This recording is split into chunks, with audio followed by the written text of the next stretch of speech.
ஒட்டு வீணைன்னு சொல்லுவாங்க. இதுதான் பேசிக் வீணை. இதுல இருந்து அடுத்தடுத்த இதெல்லாம் இருக்கு உங்களுக்கு.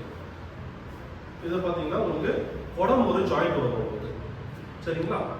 அதுக்கப்புறம் இங்க நடுப்பகுதி ஒரு ஜாயிண்ட் வரும் உங்களுக்கு. அதுக்கப்புறம் இந்த வளவுல இருந்து இது ஒரு ஜாயிண்ட் வரும் உங்களுக்கு.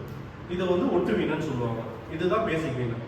இதுல பாத்தீங்கன்னா உங்களுக்கு இதெல்லாம் வந்து பிளாஸ்டிக்ல டிசைன் பண்ணியிருப்பாங்க. இதுக்கு மேல என்ன பண்ணுவாங்கன்னா பிளாஸ்டிக் இதில் ஒட்டிட்டு டிசைன் பண்ணி ஒட்டிட்டு அதுக்கப்புறம் இதில் வந்து கார்விங் பண்ணிட்டு அதுக்கப்புறம் இந்த மையெல்லாம் போடுவாங்க. இது வந்து அரக்கு, கலர் அரக்கு, இதெல்லாம் அரக்கு.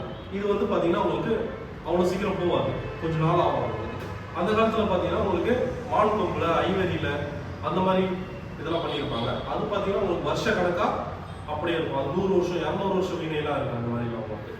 இது வந்து பிளாஸ்டிக் வீணை. இது வந்து பிளாஸ்டிக் வீணை கிடையாது. உடம்புனா எல்லாமே பலாமரம் தான், டாப் டு பாட்டம் எல்லாமே பலாமரம் தான் பண்ணிட்டேன்.